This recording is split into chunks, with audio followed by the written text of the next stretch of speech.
Hello everyone, I welcome you all to this video. Here we are discussing complete information with respect to PFRDA Grade A exam. There are high chances that the notification of PFRDA must be around the corner. July or August ये notification आने वाला है. इसके expectations है very high expectations with a good number of vacancies, right? So we will be discussing everything related to this PFRDA Grade A exam. Who can give this particular exam? What is the pattern of the exam? What will be the benefits after you have given this particular exam in this video? So please stay tuned till the end of this video so that you get all the information in the right manner. Okay, so apart from this, I would like to tell you that we have listed in the description of this particular video a wonderful document wherein you will be getting the previous year questions of PFRDA, right? Exam किस तरह के questions आते हैं, इसका best idea you can get from this particular document. Apart from that, there is decoded syllabus and other things that might help you with the preparation of this exam. So without further any delay, please click on the link given in the description of this video and download that wonderful document. Let me take you through what we will be discussing in this video.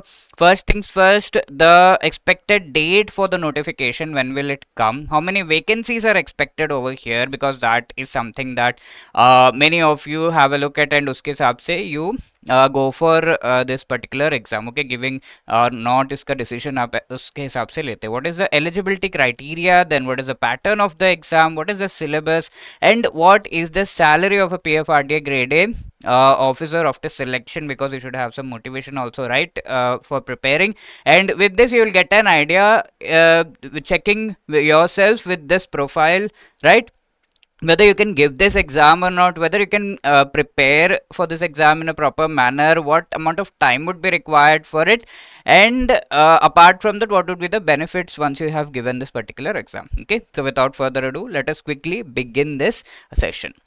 First thing over here that we are discussing is what is the expected date for the notification of PFRDA Grade A 2026 exam to be out. Okay, so we will discuss this based upon the past trends. So 2020, if we talk about that, 16th June 2020 the notification came out. In 2021 the date was 13th of August 2021. 2022 the notification came out on 30th of August 2022, while in 2025 it was 29th of June. Okay, so keeping all of these things in mind, the notification is expected highly in the month of July or August. Okay, तो ये expectations है कि soon the notification would be out, might be in the month of July or August. Okay, and within a few weeks you will be having the phase 1, and then after that the phase 2, right? So in this manner things will be there, and so you should buck up, and if you have prepared for the PFRD exam previously, grade exam previously, then you should be revising things now. And if somebody is trying to go ahead and prepare for this, have a look at the eligibility. If you are clear with everything, then you can quickly go ahead and start preparing. Okay, so this is the expected notification date, right? July, August, the notification might be out, right? So that is the first thing.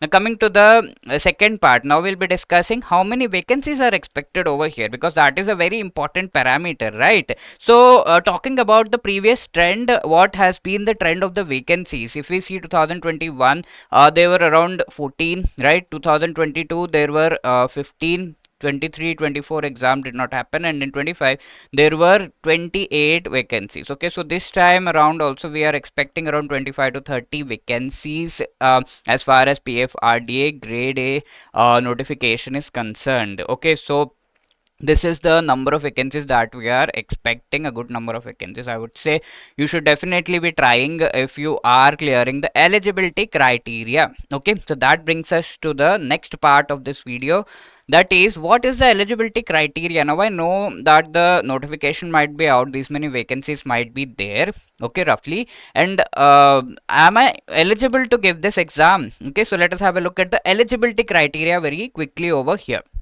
So talking about the eligibility parameters, right? Here we will be talking about whether if you're falling within a particular age, what is the age limit till when you can give this particular exam. Then what are the educational qualifications that are required so that you are able to give this exam. Apart from that, is there any requirement of any sort of experience as far as this exam is concerned? Apart from that, what is the number of attempts that you can give to this particular exam? If you have already given PFRDA grade A, would you be able to give it again? Okay, so what is the number of attempts maximum that you can go for as far as this exam is concerned? Firstly, talking about the age eligibility criteria. Okay, so if we see age, there will be a cutoff date given in that particular notification, right? Mostly the April, right? 1st of April, or they will give some other month as a cutoff date, right? On that cutoff date, which means this year, you should have an age less than or equal to 30 years. Okay, there is no minimum age criteria that is given over here, right? But the maximum age criteria is given. Why they have done this is that as we move ahead, we will see that the educational qualification required as far as this exam is concerned is mostly masters. Okay, so that is why mostly people would be having some minimum age crossed, right? Apart from that, they have only given the maximum age criteria, which is a person who is having an age of 30 years maximum can give this exam, not beyond that. There are certain age relaxations to the various category, right? If you are belonging from the scheduled caste, scheduled tribe, or ex-serviceman category, then you will have an age relaxation of 5 years. What does that mean? You can give this examination till the age of 35. Okay, so the age limit for all of the people in these categories is 35 years.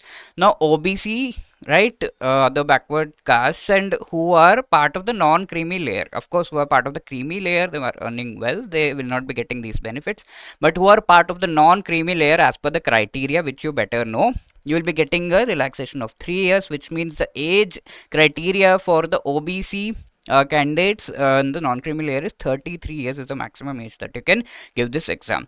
Now people with disabilities, right, they PWBD category, they can give this exam for 10 more years. Okay, so the age criteria for them is 40 years, right? Coming to a person who is having multiple categories, okay, so a person from the PWBD, right, and also having the category of OBC will be getting a cumulative age relaxation of 13 years in total. Okay, so whatever is there for the OBC as well as the PWBD, 10 plus 3, that is 13 years of age relaxation, that is you can give this exam till the age of 43 years. While if a person is PWBD and SC ST, so cumulatively 5 years and then 10 years, total 15 years of cumulative age relaxation is being provided over here, which is you can give this exam till an age of 45 years. Is that very clear? So these are the criteria with respect to the age. The second thing that we had to discuss was the educational qualification. Okay, well, later on we'll discuss about experience and number of attempts. Now talking about the educational qualification, there are, as you know, PFRDA actually takes candidates through different streams of the examination. Okay, people who have the educational qualification matching with the general stream, they can go for the general stream examination. People who have the educational qualification matching with the finance and account stream, they can go for that particular stream related examination. Then the people who are having a educational qualification matching with the information technology stream, they can go for giving that examination. So in this way, different streams are divided, right? You can give that particular streams examination, and based upon the educational qualification. Now, there is also this criteria, let me tell you, that maximum you can apply for 2 streams. Let us say you are also, you are qualifying for, I mean your eligibility criteria, you are qualifying the eligibility criteria for the general category as a general stream, as far as well as the finance and account stream. So you can give maximum for the exam with two streams where you have to fill separate applications for them. Okay, so this is some extra information. But yeah, talking about the general stream, whoever wants to give this exam through the general stream, you should have a master's degree in any discipline, or if you are having a bachelor's degree in law or bachelor's degree in engineering, okay, you can go for giving this particular exam. Apart from that, ACA, FCA from ICAI, or ACS or FCS from ICSI, or a person who is ACMA or FCMA from ICMAI can also give this particular exam. Okay, or a CFA can also give this particular exam who has done it from the CFA institute. Okay, so this is the educational criteria as far as the general stream examination is concerned. So all the engineers who have done BTech, they can go for giving this exam. Someone who has done LLB, okay, law, they can also give.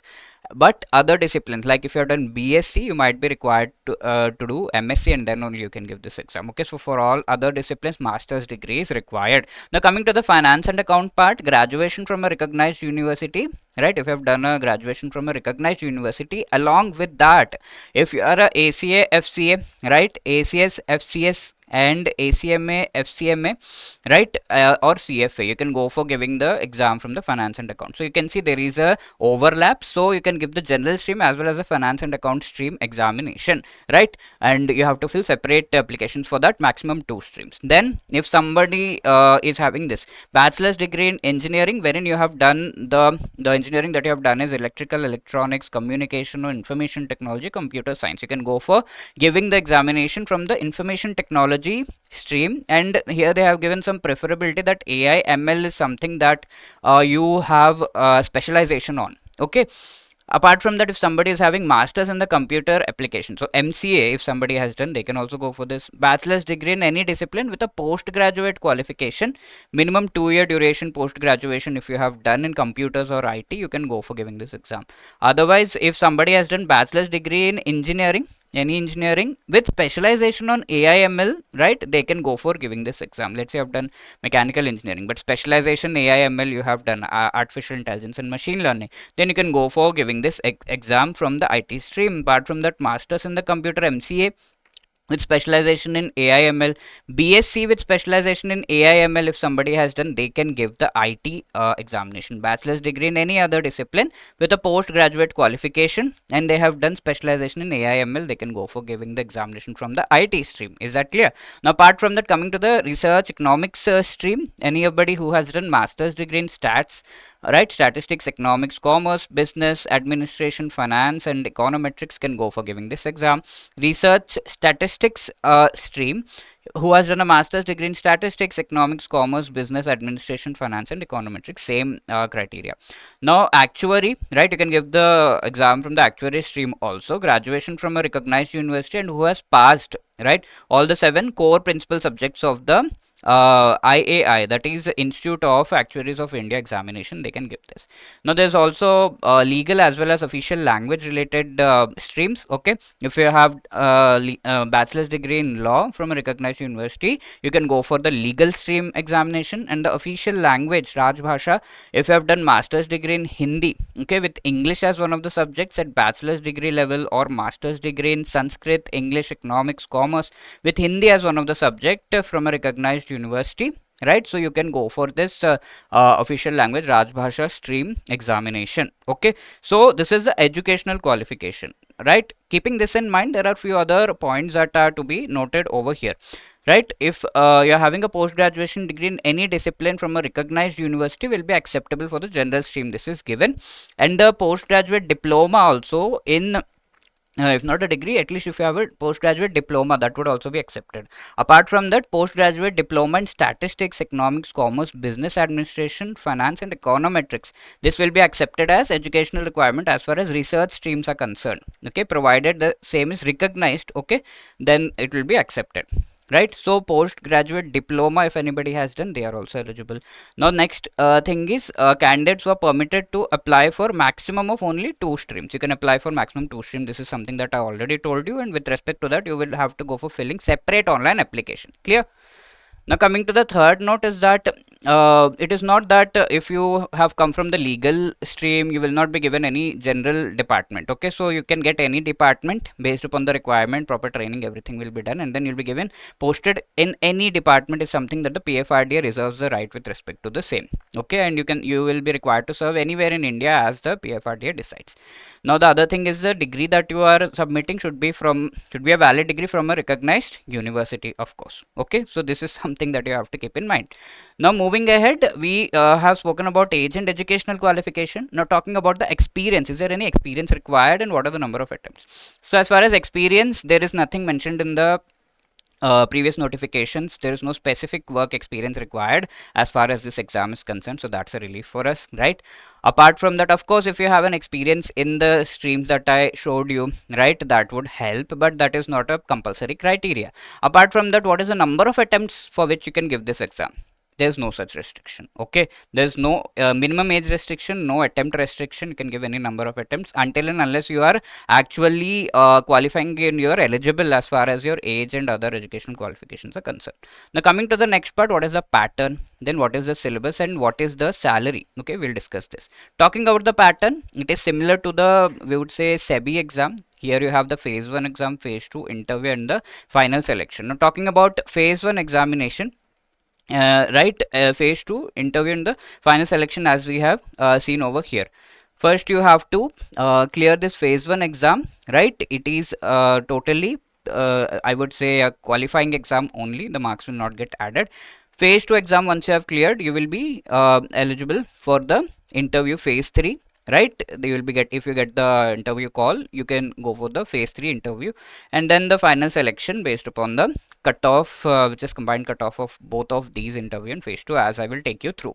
Okay, so similar pattern as far as SEBI grade exam is concerned. Okay, so talking about the phase 1, it is just qualifying, and interview and phase 2 marks are actually counted as far as the final selection is concerned. Okay, so I'll take you through all of these. First, let us talk about phase 1 part.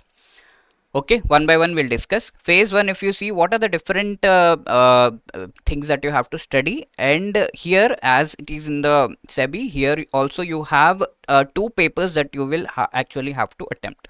Now paper 1, if you see, all the streams everybody would be attempting. Paper 1, you have QRE, quantitative aptitude, test of reasoning, and English language. Apart from that, you have general awareness. Each of them you will be getting 20 questions. That means it is a total of 80 questions, and each of them will be carrying 25 marks in total.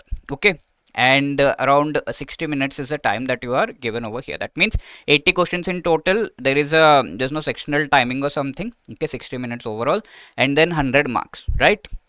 Paper 1, this is paper 1. Now coming to paper 2, for the general stream, you will have to study these subjects: commerce, accountancy, management, finance, costing, companies act, economics, and pension sector. Okay, information technology, finance, all of them have different subjects that they have to study, right? Their paper would be slightly different. So that is paper 2.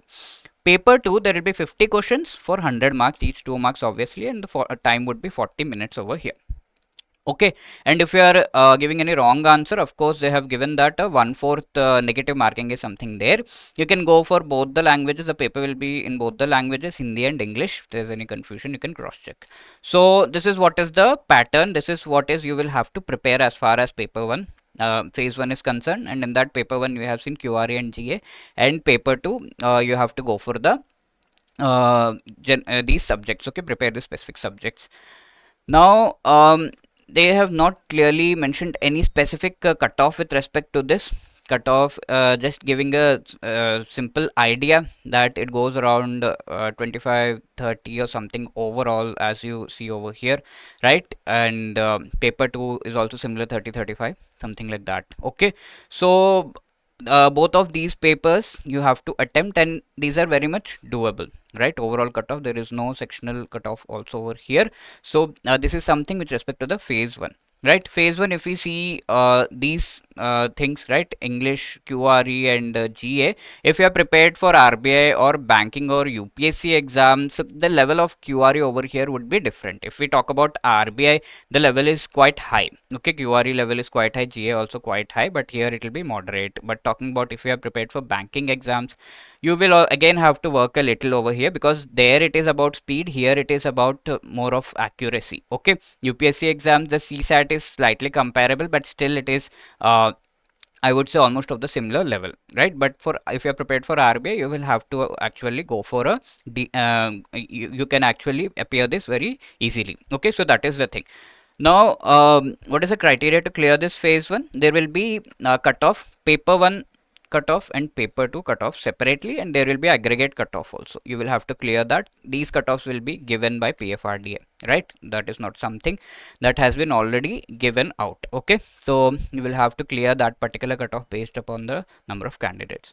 Now, talking about phase 2. Okay, phase 2, the good thing over here is you have two papers. Paper 1 is descriptive English, right? Like you have in SEBI, like you have in RBI. Similar thing here, you will have to go for attempting Prezi, essay, and one comprehension will be there. 3 questions and total 100 marks, 60 minutes.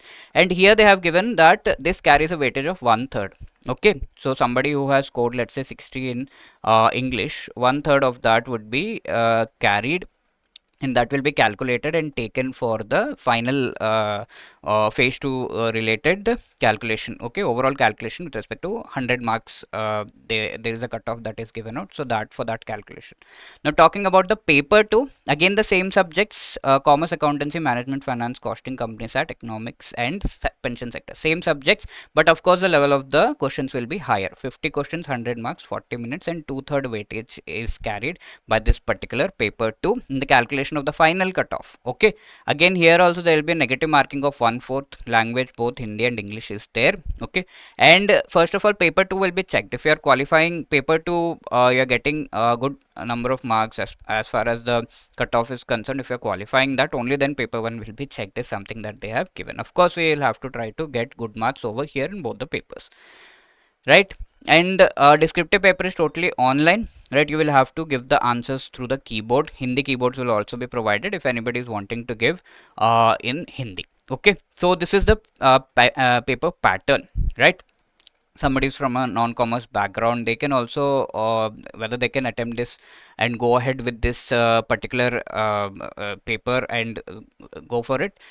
For sure, if you are preparing the commerce subjects properly, okay, targeting them really well, you can definitely go for that. PFRDA, as they have given general stream, means they are recruiting people who are having a general knowledge on all of these subjects. Of course, a little specialization would be something that would be appreciable and would be advantageous. But if you are from a non-commerce or non-finance background, do not worry, you can do it. Okay, many have done it, you can also. Now, coming to the interview stage, here we can say the phase 2 marks 85% weightage, and interview whatever marks you are going to be allotted, 15% weightage is something that will be carried, and that will be taken to the final selection. Okay, so the marks will be calculated in this way, and I have told you the weightage. Obviously the interview is of a general sense, right, like it is for other examinations like SEBI, etc. The language over here, interview would be held offline, and the language over here would be Hindi, English, and a mix of it as per the panel. Okay, so this is the pattern. Now let us talk about what is the syllabus of this particular exam. Okay, what do you have to prepare as far as this exam is concerned? Okay, so what is the objective of this section? Here you will get to know what do you need to cover. Okay, the syllabus gives you an idea of all of the different subjects, and within those subjects, what are the topics from which questions are actually asked. Okay, so this is sort of a decoded syllabus that we are going to discuss over here, right? So decoded syllabus actually gives an idea of the subtopics which from which questions are asked in the exam. Generally that is not part of the notification, because there mostly the subjects and a few topics might be given, right? We will decode completely what are the chapters from which questions are asked and what do you need to prepare as far as the exam is concerned. So you will get to know what exactly do you need to cover, and we will also break down those complex topics that are given in the notification into easier, those will be broken down, and you will be able to understand what are the subtopics even from where questions are being asked. There's no you can just the objective of this is one more thing, that you can avoid any overlap and redundancy. What does that mean? Like if you see the syllabus of finance, there might be some chapters that might be overlapping with economics, right? There might be some topics of finance that might be overlapping with let's say pension sector. Okay, so there is definitely overlap. So what you can do is, once you have prepared a particular subject, you don't need to prepare that part from the other subject. Many a times we might be having mindset that there might be chances that if we are preparing let's say finance from the while preparing finance itself, all the topics you have prepared, but some topics of finance are also there in the pension sector. Okay, so you might be feeling, okay, is there any overlap, or is there anything as far as these topics of finance are concerned from the point of view of pension? Okay, do we have to cover it in that manner? So those doubts will be cleared, and you will be able to save your time and have a look at what is the overlap, what you do not need to go through again, and avoid redundancy and save time. You will be also getting guidance with respect to which source do you have to select, because you know what are the topics, what are the subtopics that are coming, and then according to that you can select the source from which you need to prepare. That will help you in preparing a practical study plan, okay, and managing time in a very proper manner. Like if you know that if I'm completing 2 chapters per day, let's say you are able to complete the entire subject in 2 3 weeks. Okay, so you have an idea of that, and you'll be able to prepare a plan for yourself. Okay, so that is the thing. So here we will be how are we going to do? So we have understood why are we doing it. Now we'll see how are we going to cover these things. So we will be going for understanding the decoded syllabus, right? So we'll see what are the different topics and subtopics, that is what is the decoded syllabus. With that you'll get an overall idea. Component wise decoded syllabus will give you an idea as to which component is really lengthy, which component is where you need to give more time, which is the component which can be prepared quickly. If there is any overlap, there is some time that is saved. Okay, all of these things. There are certain topics which might not be mentioned in the notification, but from which questions are asked. So these are the hidden syllabus that you should know about. Also, if there are any key learnings. Coming to phase 1, right? As we know, in phase 1 we have 2 papers that we need to face. Okay, in paper 1 there is English language, quantitative aptitude, reasoning, QRE, right? And you also have the general awareness, current affairs, right? In paper 2 you have all of these subjects: commerce and accountancy, management, finance, costing, companies act, economics and pension sector. Okay, if you are from other streams, you are giving paper with respect to other streams, then obviously you will have to go for the specific subjects of that particular uh, stream, right? Here our discussion would be mostly with respect to the generalist stream. Okay, coming to phase 2, you will see that paper 1 is descriptive English, while paper 2 is the same subjects that you have prepared in phase 1 paper 2. Okay, here you have to prepare the same subjects. So all in all, what you can do is you can prepare a few days, like giving a good gap before the exam. You're giving good gap, right? Good amount of time, and prepare for phase 2 paper 2 in a comprehensive manner. With that, your phase 1 paper 2 is also prepared. Okay, so in this manner you can go for a holistic preparation because the topics and subjects are the same, right? So now let us have a look at break down things and have a look at all of the different subtopics from which questions are asked. GA, general awareness of current affairs, is something wherein there's a whole lot of confusion.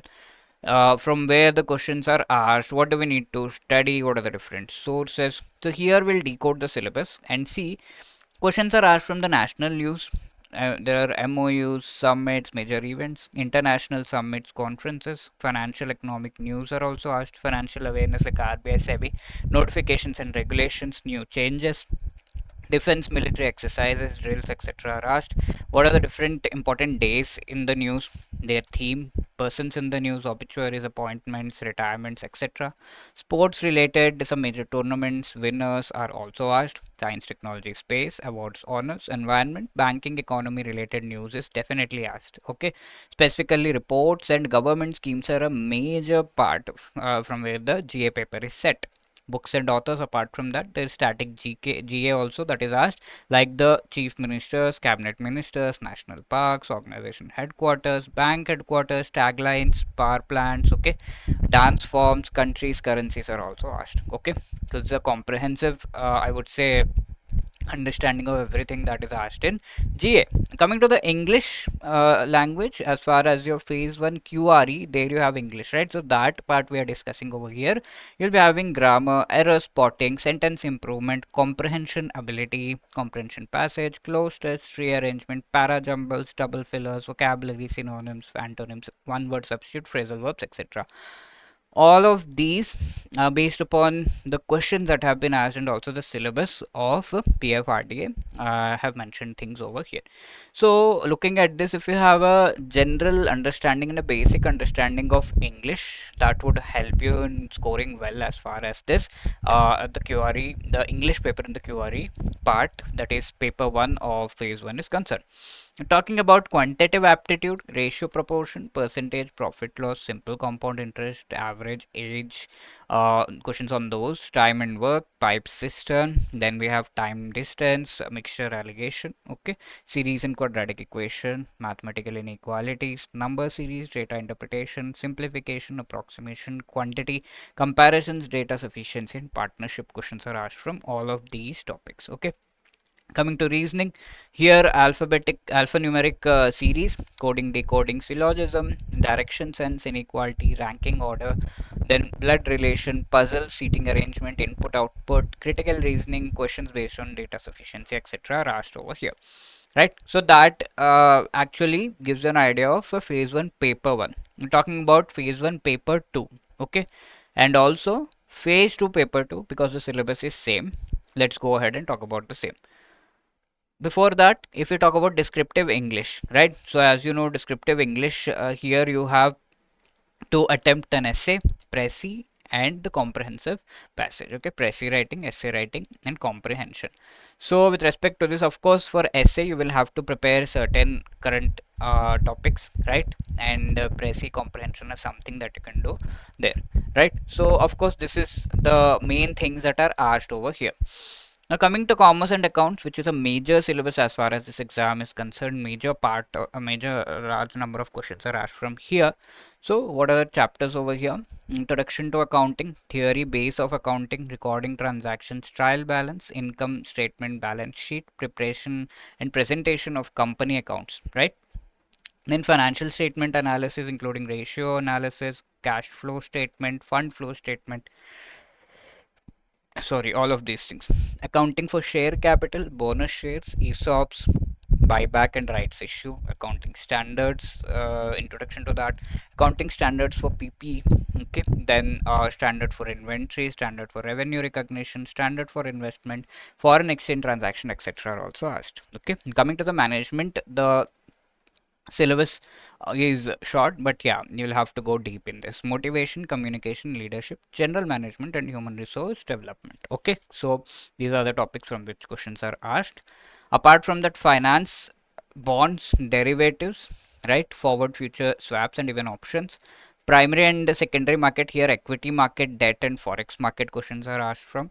Financial risk management, direct and indirect taxes, banking financial system, functions of RBI, financial institutions, public private partnership, alternate sources of finance, mutual funds, FRBA, right, fiscal responsibility and budget management act, inflation, financial inclusion, and finance commission. All of these are the topics. Okay, so I'm just giving you an idea of the syllabus. Finance questions, of course, they are asked mostly, they are mostly theoretical, but yeah, numericals are also sometimes asked, so you should be prepared for that.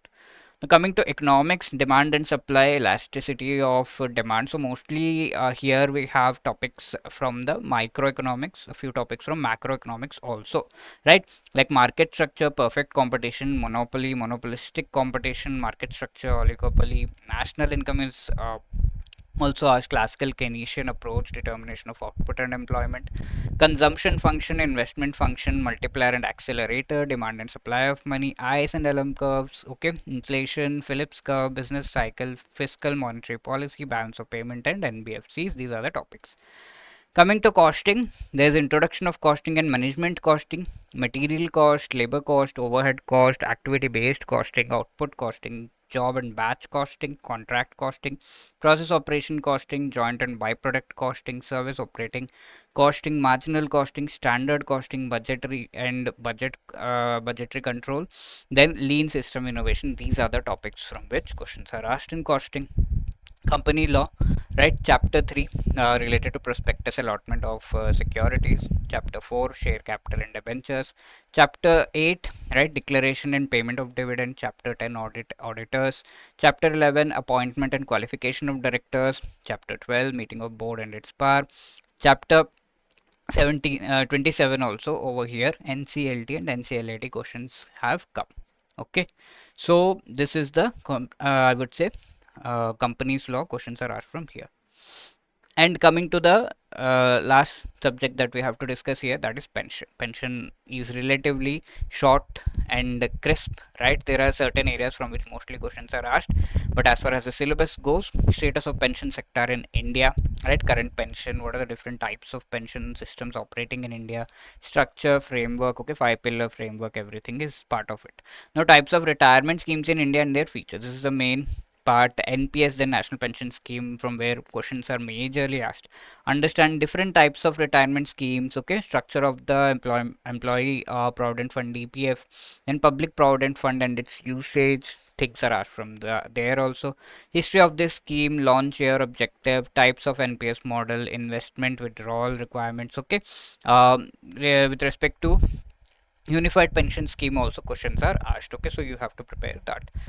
Now again, Atal Pension Yojana is another very important part from which questions are asked. Here you have a history of this, again the same things, okay, premium paid and everything, structure of this, FAQ on the scheme and everything. Annuity plans and basics of investment.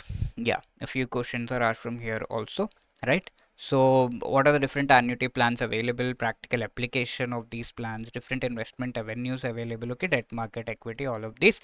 So as I said, these are the major parts that you might be covering in your finance also. So here you might not be required to read it again. Okay, so this is something that you will get an idea of. So these were the things.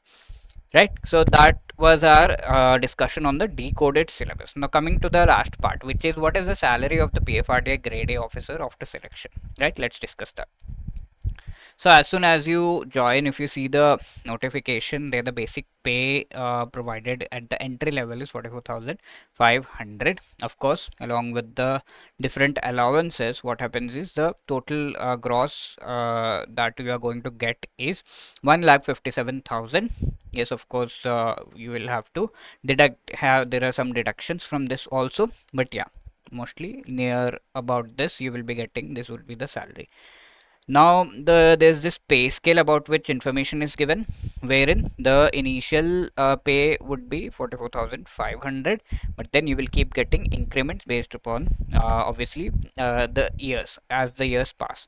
So for the next 4 years, you'll be getting the increment 2,500 every year. And once you have reached to this level 54,500, you'll be getting 7 more increments. Okay, 7 for the next 7 years, 22,850 will be the increment amount. And after that, there is once you have reached 74,450. Now all of this I'm talking about the basic pay. Of course you have the other allowances about which we will be talking, okay, right? This is the basic pay that I'm talking about. This is the basic pay that you might be getting plus a whole lot of allowances, okay. Then here based upon your performance, here the performance will be checked, that is EB, where the performance will be checked. Based upon that, remaining increments will be provided for the next 4 years. You reach to this level, and then for the next 1 year again you'll be getting one more increment, right? And you reach to this particular level. I'm talking about the PFRDA Grade A scale, okay. So in that you'll be getting this. This is the entire summary of in 17 years what will be the structure of your basic pay, okay, how that is going to change. Of course, based upon the basic pay, all the allowances, emoluments, all of that will also be increasing. Okay, so let me just show you what are the allowances that you are going to get apart from the salary basic pay that I told you. So there's this gross emolument, as I said, 1,57,000 per month, which includes, they have not given specific for each and every, the amount is not given specifically in the notification, but yeah, if you see the previous notifications, but yeah, a rough estimate will be getting this, which will include PFRDA's contribution towards the NPS, then grade allowance, special grade allowance, okay, DNS allowance based upon the inflation, how things are getting costlier, and then based upon that you will be getting this local allowance. If you are in a city where the cost of living is very high, you will accordingly you'll be getting this local allowance, family allowance for the family, special compensatory allowance, and then learning allowance, housing allowance, okay, if you want to buy house or you are getting some books or something, right, all of those related to all of that, you'll be getting this. Also your future is secured here, your account, NPS account will also be opened, and the contributions to that all also included over here. Apart from that, there are various other benefits, like you'll get leave fare concession when you're going for a leave and traveling somewhere. Of course, it will be in 2 to 3 years. You'll be getting all of that reimbursed and compensated. Medical expenses like hospitalization, right? Even non-hospitalized hospitalization related medical expenses, personal accident insurance if you're going for spectacles, eye refraction related, education allowance, okay, knowledge updation allowance, briefcase, even conveyance expenses, house cleaning allowance, okay, staff furnishing scheme wherein you'll be getting some allowances, right. Apart from that, for purchasing computers, Pluxy meal card, with which you can, it is like a prepaid card which you can utilize for dining at various outlets, okay. So that is the thing, and various other benefits that might be added from time to time, okay. So all of these are the benefits, and I hope that's motivation enough so as to give this particular exam. And with that, we have covered everything. When would the expected notification come? How many vacancies? Sorry, what is the eligibility criteria? Exam pattern, syllabus, and what is the salary? Okay, everything is covered over here. So with that, I would like to wrap up this session, and I hope all of this information is good to go as far as starting the preparation for this exam is concerned, right? And if you are thinking of really preparing for this exam in a very proper manner, you might definitely need guidance, and here at EduTap, we are totally dedicated to help you out with respect to your preparation. You can just type edutap.in, right, in Google, and then you will see this PFRDA Grade A courses. Okay, so you can go there, and then you can choose the best course that you would want to be part of. We have the Gold course, which is a comprehensive course. You can prepare for phase 1, phase 2 of PFRDA, as far as beyond that. Okay, with this particular course, wherein there are concept classes, notes, summary sheets, mock tests, all previous questions, current affair compilations, and it is wonderfully available with different validities, and there's this coupon code. Do not forget to use that so as to purchase the course, right. You'll be getting wonderful discounts over here, right. Apart from that, we have the silver course also, wherein you can go for the preparation like you are prepared. I'm prepared for phase 1, I don't need that much of a preparation for it. Okay, so you can go for the preparation for phase 2 properly, and then the interview. So here also same things are provided as we have seen in the gold course, but for the phase 2 and interview further. Okay, there are test series, phase 2 alone and phase 1 plus phase 2 also, wherein you'll be getting chapter wise full length tests. Here in the phase 2, you're getting sectional mock tests, right, to solve previous year questions, everything as part of this particular courses. Okay, so I hope the session really helped you in understanding, getting the basic understanding of the PFRDA grade A exam. It is highly expected, so please prepare well for this exam. Wishing you all the best, and if you need any help, you can let us know. The link for these courses are given in the description of this video. Also, you can visit and be part of our courses, right. Wishing you all the best. Thank you so much, and if you have any other query, you can definitely drop a mail at hello@edutap.co.in or call us on this number. Okay, thank you so much.